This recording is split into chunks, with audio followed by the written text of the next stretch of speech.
The night was heavy over St. Agnes School. Past midnight, only the faint hum of security lights kept the halls from slipping into darkness. Martin Houghton, the janitor, moved from room to room, mopping, humming off key. The school was deserted, or so he thought. There was one place Martin always hated, the boys' washroom on the second floor.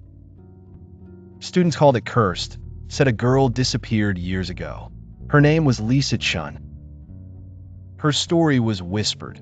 Her backpack was left by the last stall, but she vanished before anyone could ask why she was there so late. Some said she was bullied. Others spoke of a dare gone wrong. Tonight, as Martin pushed open the washroom door, a chill seeped through his bones.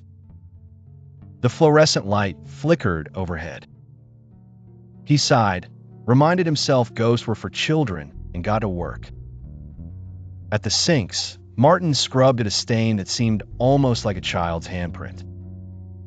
He frowned. His mop slapped against tile, echoing. Suddenly, a stall door creaked open, slow as a secret. Martin's spine turned to ice. He turned. The last stall always looked different, older, as if time moved slower inside. Martin rolled his mop forward to close the door, but it resisted. From within, a whisper trembled out, barely audible. It sounded almost like, "Help me." "Who's there?" Martin's voice was shrunken, brittle. He expected silence. Instead, the whisper repeated. Martin's heart stuttered in his chest. He edged closer.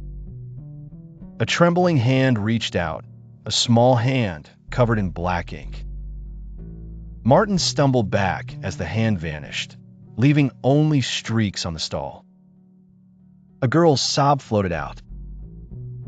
Martin recognized the sorrow, a sound that vibrated with old pain. He remembered the rumors. Lisa Chun crying on the floor, begging to be left alone, her voice drowned by laughter. The whisper built into a wail. Martin tried to run, but each step weighed 100 pounds. He glimpsed movement, shadowed letters scrawled on the walls. "Find my bag." The last stall rattled. The school's age-old pipes groaned in sympathy. Compelled by something ancient, Martin reached beneath the last stall. His hand closed on dusty fabric, a battered backpack.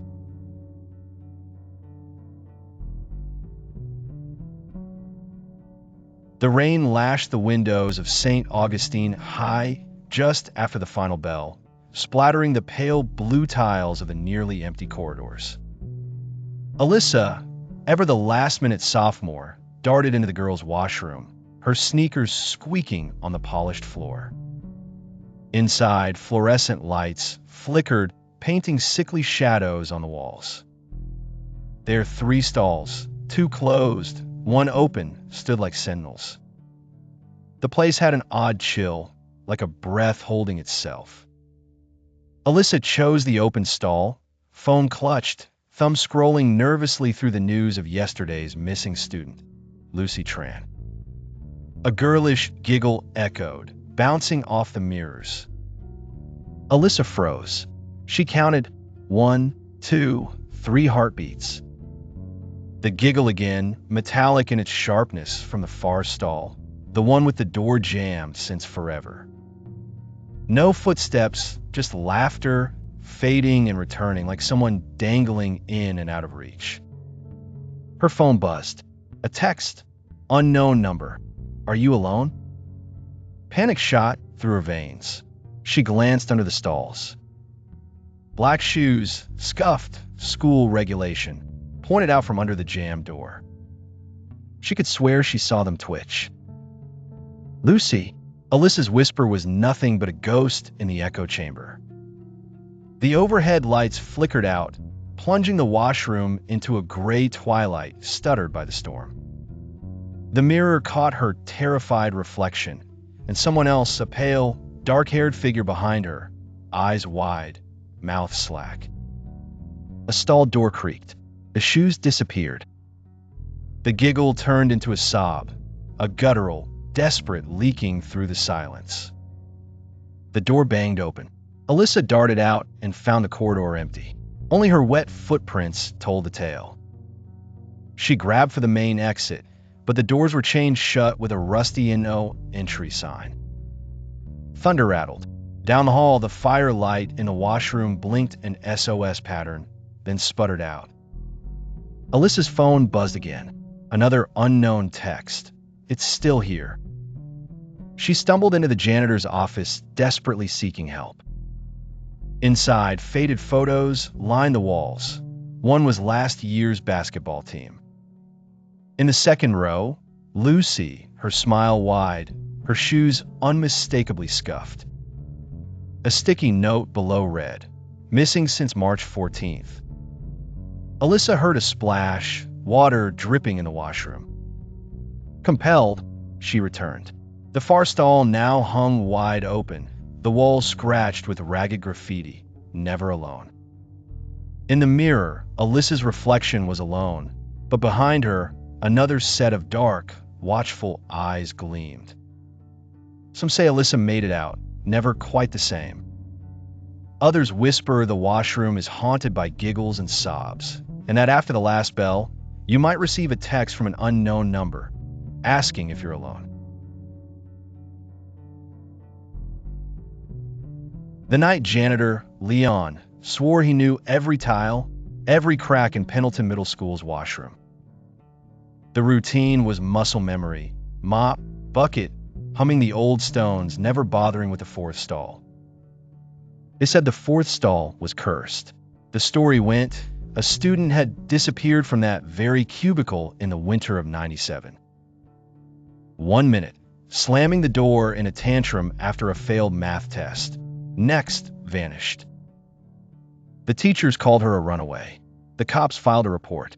The kids whispered about portals and shadows. Leon never believed all that.